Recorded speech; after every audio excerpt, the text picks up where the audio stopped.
Well, that's not good.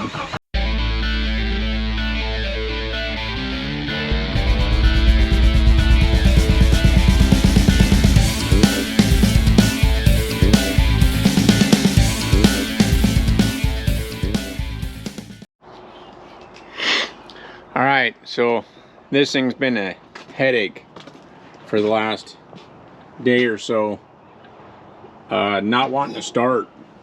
And I don't know, I've done so much to it that, you know, I've been told only do a few things, start it, you know, make sure everything works before you go to the next thing, and I didn't do that. It all started with the water pump. I replaced the water pump, and then I did a idler pulley, the thermostat, and then I did some hoses, and then I figured, well, I had all this apart. I had a header given to me, so I went ahead and took the rest of this apart and replaced the header and all that, cleaned everything up good. And then I did do a good flush because this thing looked like it had mud water in it from the previous owner. So I flushed out the engine real good, and then I decided to go ahead and do ignition, coil, plugs, wire cap, all of that. And I went ahead and drained the transmission and replaced the gasket on it.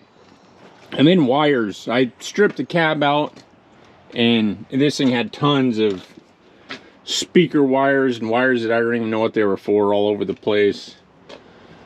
So I did a lot, had this thing all torn apart, and it took a while to get parts. I ordered most of my ignition parts from Jegs, and it took a while to get everything from them. So this thing's been down for probably a month, and then when I did go to start it, the starter went out.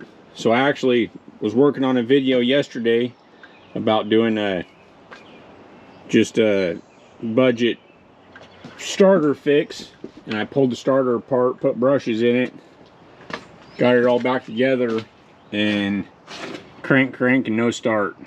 It's like, what in the heck? I don't know if it was something I did or what. So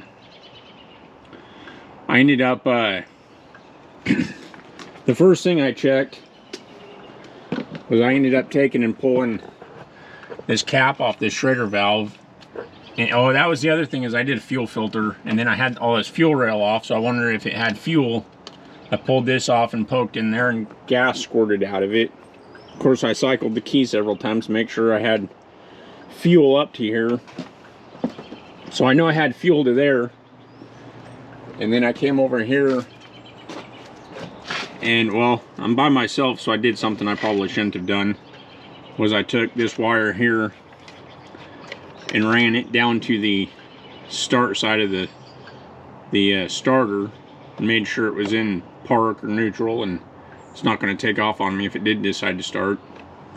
And I pulled the coil wire off here, stuck a screwdriver in it, and held it fairly close to the AC pump, and just took my wire and hit it to the positive of the battery, cranked it over, and there's lots of spark. So I put that back on, and I pulled out number 3 spark plug and did the same thing. I put the plug back in and held it over here, and I had spark there. So I'm going, what the heck could it be? I did a quick search online, and they say that if you have fuel and you have spark, I guess most likely, it sounded like the #1 culprit was the crank position sensor, which is right down in there. I do have a video of kind of changing that, but it's not too bad to get to on this one, because this has 10 inches of lift, and although it's not in there, I gotta fix this here, but there's about 1.5 inches of transfer case transmission drop there, and so I guess it gives me a little bit more room to replace this thing. So I replaced that like everybody said to do. Of course you could test it, and I didn't test it. I just went and got one, which sucked because it was like 80 bucks, and then I found out later they say not to even get the ones from the auto parts store, to get it right from Jeep or Chrysler, because the auto parts ones can be junk. come back thinking it was going to fire right up, and it didn't start. So I started messing around and I ended up pulling this off because I knew I had spark. I'm sure I have air going in there, so I took just a gas cap, or the cap for this can, and I took that off and put just a splash of fuel in through the intake, and it fired right up and ran. So I'm like, what the heck? So I shut it off, tried to start it, wouldn't start. So I put another cap full in there, fired up, and it stays running. It's not like either it gets really good gas mileage, or you know, it didn't run out of fuel for that. Just a cap full, it would stay running. So so after the second time I dumped fuel in there and fired it up, I went ahead and tried starting it again without pouring fuel in there, and it was starting up. So I did that about 4 or 5 times, and I waited probably 5 minutes in between, and it'd fire up and run. So I thought, sitting here thinking about it, I'm going, well, maybe there's air in the fuel rails. I mean, it took a long time, it seemed like, to get all that air out of there, but maybe there was air in it, and that's the reason why it wasn't starting up.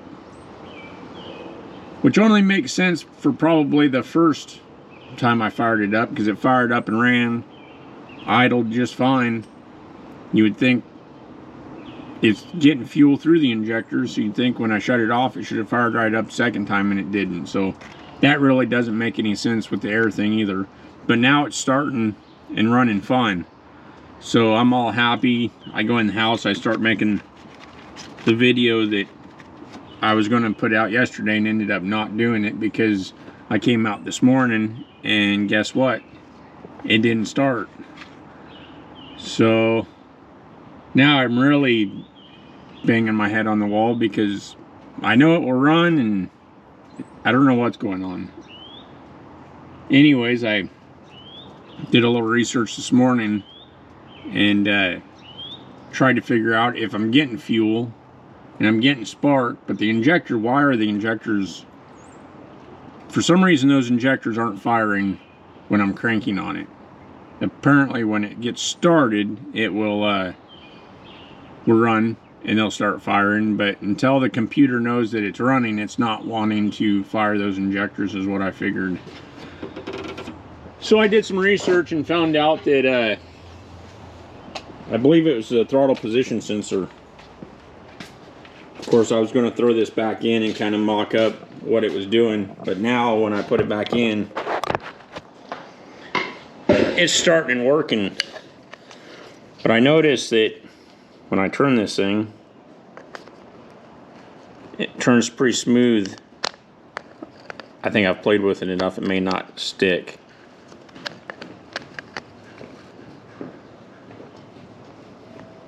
But right there, it's kind of sticking. There it's stuck. There it just snapped back. So apparently when this throttle position sensor is, there it's stuck wide open. So apparently when this thing is open at all, the computer won't let the injectors fire off. And I don't know why they put so much gap in here. There must be a reason for it, but it seems like if that moved with the butterfly, it wouldn't stick like that, and you'd never have that problem. But I've heard all these sensors on these XJs can be a problem. But when I first took this apart, I noticed, and then I grabbed the one off the kids, the 95, the kids XJ. I noticed his looked like this, but mine looked like this. And I think what happened was when I had the intake off, I'd pressure washed the crap out of the intake, and I think this probably got water in it, and it corroded into that position. Or it corroded, and when I moved the throttle, it stuck. So it's still kind of sticky.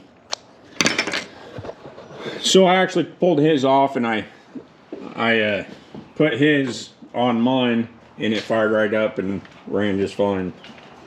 So I ended up going to the store and I ended up buying one of these, which was another 40 bucks.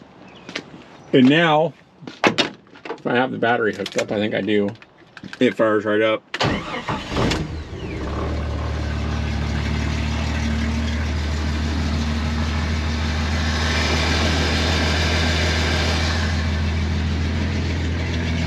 Like it did before.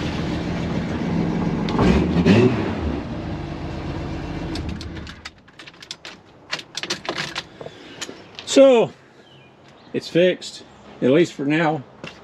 The whole culprit was that guy right there, throttle position sensor. So now until, I don't know, my welder's still broke. I still have all this stuff I need to start welding. I have frame stiffeners and I have this cage, axle cage that I need to work on. I have holes in the floorboards. I don't know, there's one over there somewhere that I need to fix. And I still have all this to fix. But of course my welder took a crap on me. That's what that hood over there is for. I got from a guy to help fill these holes in. But my Miller-Matic 220, AC/DC 220, that thing, I've had it for 6 years. It took a shit on me, and now it's going to cost me more money than what I want to spend, probably get it back, but we'll see what happens when they're done with it. Right now it's at half the price of the welder just to repair it. So all right, well, I think that's it for now. If you got any questions or anything on what I did, go ahead and comment on that, and until next time, thanks for watching.